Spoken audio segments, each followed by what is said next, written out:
Kia ora, and welcome to my review of the scholarship element of my appraisal. Within this I am looking particularly at specific targeted professional development in regard to digital technologies and upgrading my understanding of digital technology, and in particular incorporating ways in which this can be put into course material to engage students, not only to develop their digital confidence but also to develop a way in which they will be able to engage more interactively with myself as the course educator over the duration of the course. The next goal then was to take what learnings I had from this to then pass on to other staff members and to discover ways in which I could encourage them. Overall, I think I've had quite a successful year. It's been one where I have fallen forward in a number of ways, but I've learnt a lot that I will take with me, and I think it will be very valuable for the bigger picture, particularly in regard to the development of courses in 2016. I have a lot of ideas in regard to that, and also ways in which I can pay forward to the Moodle steering group that I am on and encourage my fellow colleagues in their digital confidence and use of technology as we go into this new iteration of the Bachelor of Education Primary and ECE, which has a much more targeted digital emphasis and component to it. The first part of my PD this year looked at WizIQ tutorials, selfies and YouTube upload videos as a means of front-ending courses and developing communication. This proved to be really successful in regard to the selfies and the YouTube aspect of it. Students really commented in the appraisals at the end of my courses that they really did enjoy this interaction and connection that was built, and this proved to be a very successful way of doing things. I did it in a number of ways. I did it face to face as I am now, just using my camera on my computer, but also I used the selfie stick, the iPhone and the YouTube capture device, which automatically uploads it to YouTube, and you could do your editing on that. I found that to be really liberating in a sense that I wasn't stuck here in front of my computer in my office, and actually could do a bit more thinking about where I wanted to do the video, be it walking around the field, in a classroom, or think of having a look at my feet and walking around the campus, about the, if I wanted to do a metaphor about journeys, because we were looking at metaphors. For example, this allowed a lot more freedom and a lot more creativity, but at the same time it didn't take up any more time, and it was an easy tool to use, and the student feedback was excellent. The YouTube capture on reflection is a great app. You can create cool videos and edit them simply without having to have the really flash equipment and programs, and also neither do you need to have some of the skill needed, for example, to produce an iMovie. It's all pretty much done for you. In regard to the WizIQ tutorials, as I mentioned at my mid-year appraisal, these went well in terms of what I had learned about WizIQ and how I could apply this inside my courses. I was exploring the idea of using the WizIQ to create an open zone, i.e. where students could call in during the week at distance. This wasn't that successful in terms of uptake of numbers. The students that did join in really enjoyed it, and I had some really good one-on-one conversations, but expanding it into a more vibrant community of open engagement is probably the next goal, and that is going to be looking at things such as the timing of when it happens, etc. Now, I then had to make some reflective bites on Twitter, Pinterest, Scoopit and blogs, and to do this to encourage my colleagues and give some examples of how things could be done. I created my own blogs. I created a blog based around petermaslin.com, and I created a Facebook page for myself and my educational personality, or my educational professional persona, and I uploaded a lot of information to these around Pinterest, Scoop.it, etc., how you could use these. I created a number of examples which I put into my courses. I did a number of reflective blogs also. I was inspired by the idea of Paris, Brewster and Schutt. They're reading that, reflective blogging can take your reflective practice to another level, and I wanted to encourage my colleagues to think about this, so I created a blog based around the BEd review process we were going through, and we did ask some critical questions on that. I had some great engagement with a couple of staff members, but in general the uptake of those blogs was not as significant or as vital in terms of discussion as I had wanted it to be, but I can understand that this maybe was in regard to reluctance to engage with and understand the technology at the time, but also the time constraints and pressures that people were under.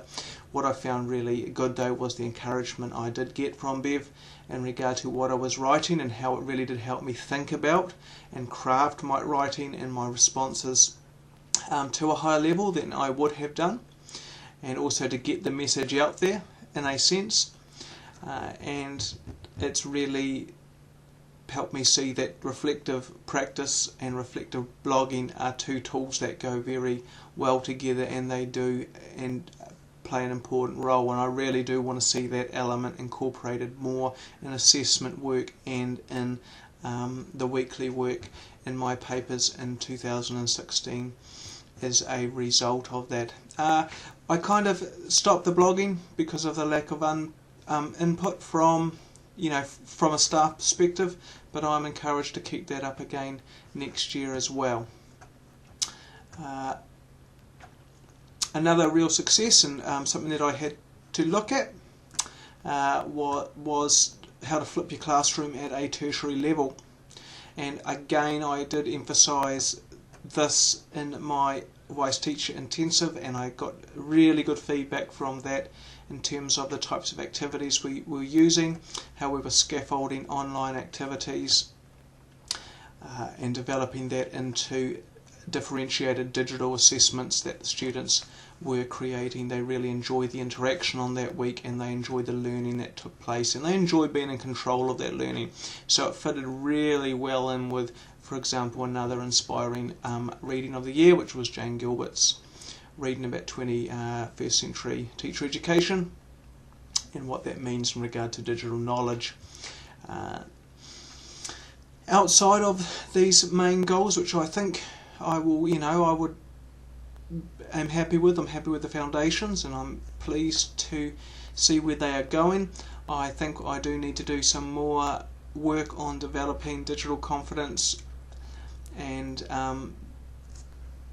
some of the bite ideas for my colleagues. I think Scoop.it probably I would begin to move away from, just because it's become a little less user friendly in regard to a format and program. I'm very happy with, firstly, Padlet. That's proving to be a very exciting device. It's been uptaken by the students. It's been uptaken by staff as well. It's very user friendly and easy to use. I'm beginning also to see and think we need to develop an increased emphasis and look at the potential uses of Facebook from an institutional perspective and other forms of social media such as Twitter, and really engage them and draw them into our teaching process, because a lot of the research is pointing that way in regard to the benefit that it can have. So 3 other highlights that I've picked up this year that I just want to share and have been really important reflections for me. The first of these is the model. So a lot of the frustrations that I've had this year, particularly in regard to developing digital confidence, have really helped me in my research in developing a model that I really want to apply within my practice here personally, in my courses, to my students, of a model, embed and play. I also want to lead the way and help my colleagues model, embed and play with digital technologies, and I also would like to, in 2016, begin to look at how we could, as an institution, maybe begin to incorporate it and help some of the Christian schools out around the country, and see if there's any potential links, and see if there's any potential further research opportunities in regard to that. In regard to my research, which is related to this idea of digital confidence, I want to continue looking at the model with Nigel Smith. I want to build more understanding of the student voice that we've picked up from, which has been really exciting. I really want to focus on the area of how do we bridge the breakdown between the students understanding that practicum and coursework, or professional experience and coursework, are actually the same thing rather than being distinctly different things, in that they're placing the idea that digital confidence is only built in the professional practicum experience aside. We did develop this in Ideas and Ideals, and I think the feedback from the ECE and primary students in regard to the digital interaction that they've had has been really positive, so that's a real step to keep building on. The other thing that I want to talk about in regard to the model is I really would love to see us engage with some schools. I want to listen to the visiting tutors' voices, and I want to listen to the associate teachers' voices to hear what they're saying about where we need to be and how this model could help and be incorporated, and maybe set up a pilot project in regard to that, where we start modelling and embedding and helping the teachers play with it, or specific teachers play with it, so then they can do that with other teachers maybe in their department or in their learning area, and then they can practice that with these students as well. So that is probably my big idea for 2016 in regard to research, is pushing it into that area there. I would love to have a meeting, for example, with Bethlehem College and see what I can do maybe with the Year 6 teachers in the primary as they're unrolling this iPad project, or in the social sciences, for example, or maybe at Year 7 or 8, just where there's a lot of exciting opportunities there, I think, in regard to that. The other really cool thing this year is learning from the students themselves. I really have loved the Kahoot for this. I've loved it in two ways. I heard about this activity from an ex-student on Facebook, so the benefit of social media there, providing you with tidbits of information that you can take away and learn from.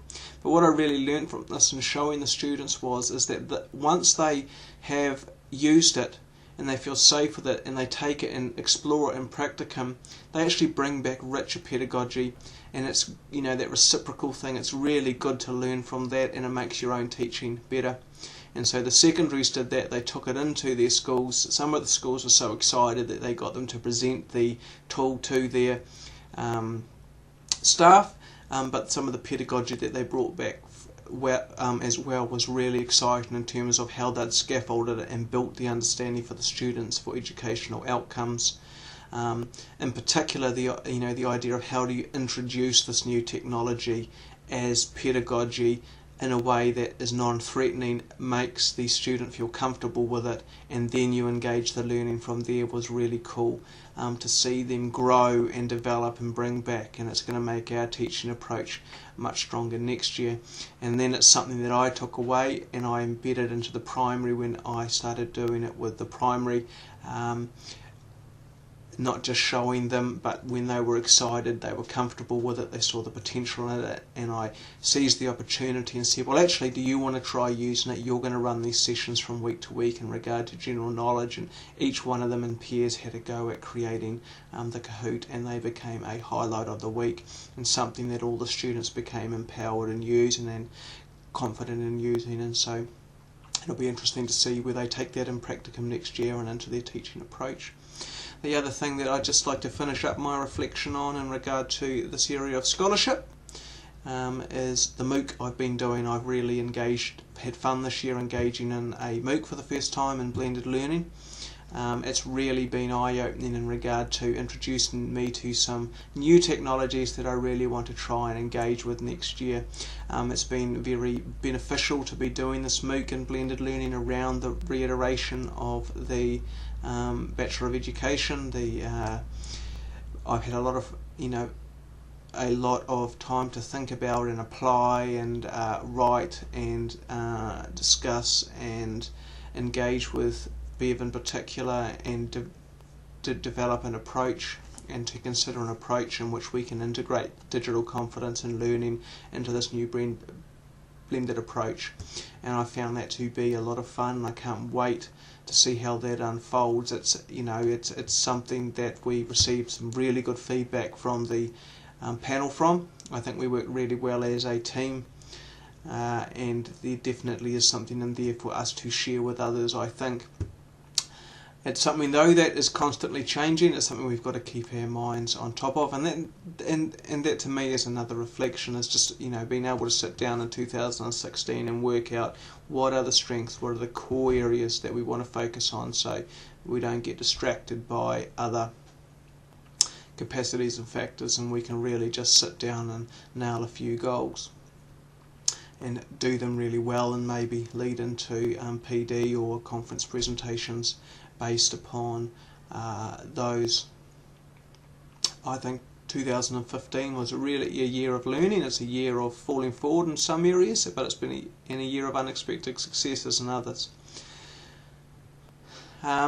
2016 I think is going to be even more exciting as we get to develop this on the ground a bit more, and we get to put some of these foundations we've been thinking about, particularly the model, into practice over a wider range of courses, and hopefully we get to see the influence of it in a number of areas and with a number of courses, and seeing how beneficial that is going to be for everybody. It's an area of scholarship that I've had a lot of fun in. I do want to learn more about it, and I do want to engage and reflect on it, because I think it's really important. I think with the blended learning and the 21st century and the way learning and education is going, that we need to be at the forefront of the wave, and I think where we're heading, we are looking at being innovative, we are looking at being at the front and making a difference and making the changes that need to be made. So I hope that my A4 report is well written. I've enjoyed engaging with it, and I've really enjoyed reflecting on this year, and I really look forward to seeing where that is going to take us next year in regard to developing our programs and our scholarship even further, and our confidence as a staff to new levels as we seek to engage those around us and those that come through our institution with a passion for Jesus Christ and a passion to connect their passion for Jesus Christ into the educational context that they are called to teach and minister in. So for 2015, this is me, Peter Maslin, saying I love working with digital technology. I've come a long way. I've got a long way to go. I've done some work, but there's a lot more to do. So I'm going to have a little break over the Christmas holidays, and then it'll be onto it for 2016. So from me, for now, over and out.